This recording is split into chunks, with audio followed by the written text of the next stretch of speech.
आगामी निवडणुकांच्या पार्श्वभूमीवर अजित पवार गट आता तयारीला लागलेला आहे। शुक्रवारी सकाळी 10 वाजल्यापासून ते संध्याकाळी 6 वाजेपर्यंत अजित पवार गटाच्या बैठका होणार आहेत। या बैठकांना सुनील तटकरे यांच्यासह पदाधिकारी आणि जिल्हाध्यक्ष देखील उपस्थित असतील। आगामी निवडणुकांच्या दृष्टीने पूर्वतयारी करण्याच्या बाबतीत या बैठकीमध्ये चर्चा होणार आहे।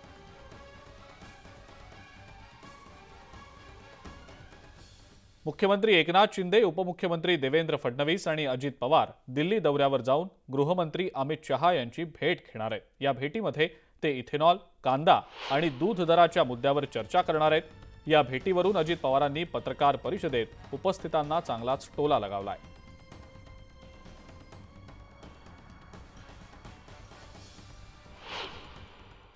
की मुख्यमंत्री अजित पवार, देवेंद्र फडणवीस दिल्लीला निघाले, आम्ही तुम्हाला सांगू, मगच तुम्ही तिथं दाखवा। त्याच्यामुळे आम्हालाही लोक विचारतात, आज दिल्लीला चालला, दिल्लीला चालला, दिल्लीला चालला।